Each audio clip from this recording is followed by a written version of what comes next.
Hello everyone, I hope you all are doing great. So today again I'm up with one more video, and this video is basically going to talk about misrepresentation. Now misrepresentation is an important topic, as we all know that for forming a contract we need a free consent. Free consent is defined under section 14 of the Indian Contract Act 1872. ना free consent कब होगा? जब वहाँ पे coercion नहीं होगा, जब वहाँ पे अनड्यू इन्फ्लुएंस नहीं होगा, जब वहाँ पे फ्रॉड नहीं होगा, जब मिसरिप्रेजेंटेशन नहीं होगा, जब मिस्टेक नहीं होगा।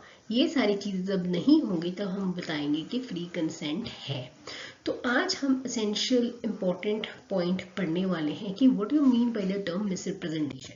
The misrepresentation has been defined under section 18 of the Indian Contract Act 1872। ये आपके आंसर स्क्रिप्ट में होना चाहिए। सेक्शन 18 डिफाइन करता है मिसरिप्रेजेंटेशन, और मिसरिप्रेजेंटेशन का मतलब क्या होता है? मिसरिप्रेजेंटेशन का मतलब होता है आपने एक स्टेटमेंट दी जो आपको लगता था कि ट्रू है, but it is not true. For example, आपने एक स्टेटमेंट दी जो आपको लगता है कि ट्रू है, but it turned out to be false. This is called misrepresentation. Now what is fraud? Fraud, आप एक इंफॉर्मेशन दे रहे हो जो आपको पता है कि वो इंफॉर्मेशन फॉल्स है, स्टिल आप फॉल्स इंफॉर्मेशन कन्वे कर रहे हो। बट मिसरिप्रेजेंटेशन का मतलब होता है आप इंफॉर्मेशन दे रहे हो, आपको लगता है कि वो इंफॉर्मेशन ट्रू है, but it turned out to be false. Right, so this is called misrepresentation. And जब मिसरिप्रेजेंटेशन हो वहां पे फ्री कंसेंट नहीं है under section 14। So there are 3 essentials in misrepresentation. First, आपने एक स्टेटमेंट दी जो आपको लगता है कि ट्रू है, but it turned out to be false.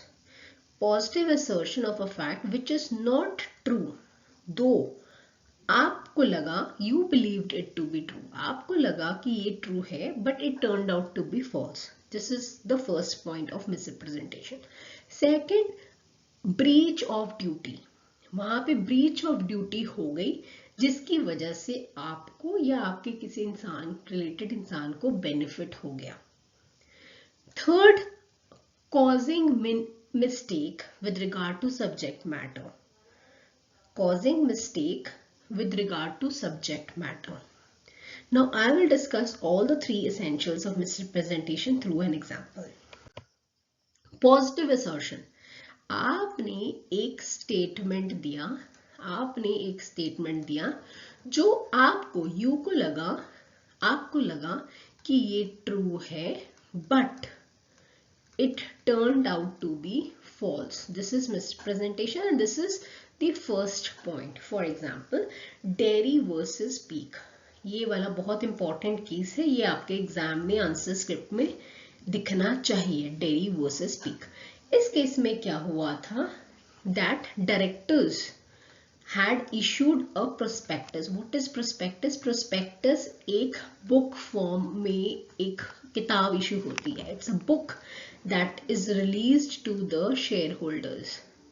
ये बुक शेयर होल्डर्स को दी जाती है, उस बुक का नाम होता है प्रोस्पेक्टस, जहां पे आप लिखते हो कि आपको ये पैसा क्यों चाहिए।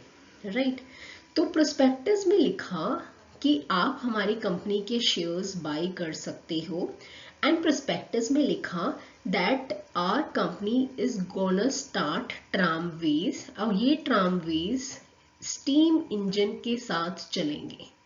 ये ट्रामवेज स्टीम इंजन के साथ चलेंगे, और हमें बोर्ड ऑफ ट्रेड से यस मिल गई है, हमें बोर्ड ऑफ ट्रेड से यस मिल गई है।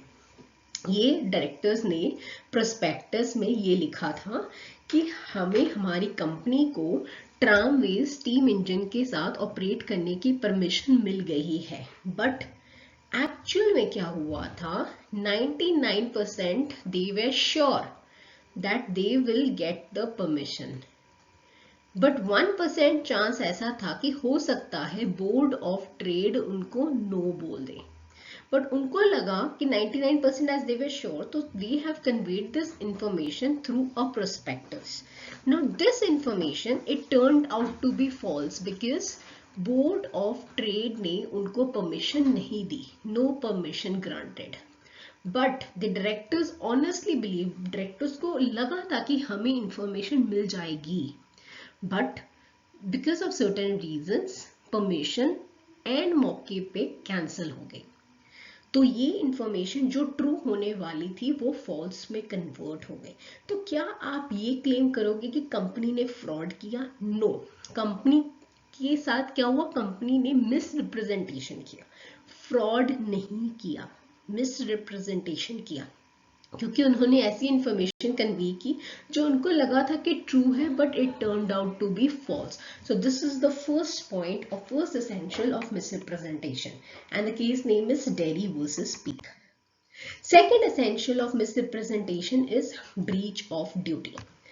यहाँ पे क्या हुआ कि प्रिंसिपल ने कुछ गुड्स सेल करने के लिए एजेंट को अपॉइंट किया, एंड एजेंट ने थर्ड पार्टी दैट इज लोगों को ये बताया कि गुड्स जो हैं वो बहुत ही सुपीरियर क्वालिटी के हैं.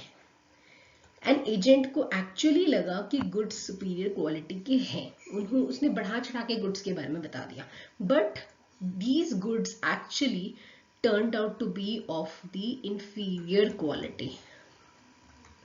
तो क्या थर्ड पार्टी एजेंट के ऊपर फ्रॉड का केस करेगी? नो, बिकॉज एजेंट को लगा कि ये सुपीरियर क्वालिटी के गुड्स हैं. दो एजेंट ने अपनी ड्यूटी को फुलफिल नहीं किया, एजेंट ने अपनी ड्यूटी को फुलफिल नहीं किया, that is breach of duty किया, जिसकी वजह से प्रिंसिपल को बेनिफिट हो गया. प्रिंसिपल के गुड सेल हो गए और प्रिंसिपल को पैसे मिल गए, मनी मिल गया, सो प्रिंसिपल को बेनिफिट हो गया, जबकि एजेंट ने ब्रीच ऑफ ड्यूटी किया. बट ये ब्रीच ऑफ ड्यूटी इनोसेंटली हुआ है, तो आप एजेंट के ऊपर फ्रॉड का केस नहीं डाल सकते. It is misrepresentation under section 18 of the Indian contract act 1870. This is the second essential. Now third essential is innocent causing of mistake. अब A sells a horse to B. A ने अपना horse cell करना है B को, and A बोलता है कि this horse is of sound mind, specifically बोलता है, बट A को पता नहीं है कि this horse is unsound mind. A को लगा कि ये हॉर्स साउंड माइंड का है, तो उसने ये इंफॉर्मेशन कन्वे कर दी बी को, but actually the horse is of unsound mind. So innocently this party has committed a mistake. He has committed a mistake with regard to subject matter. तो आप B क्या करेगा? B A के ऊपर fraud का case डालेगा? No, it is misrepresentation on part of A.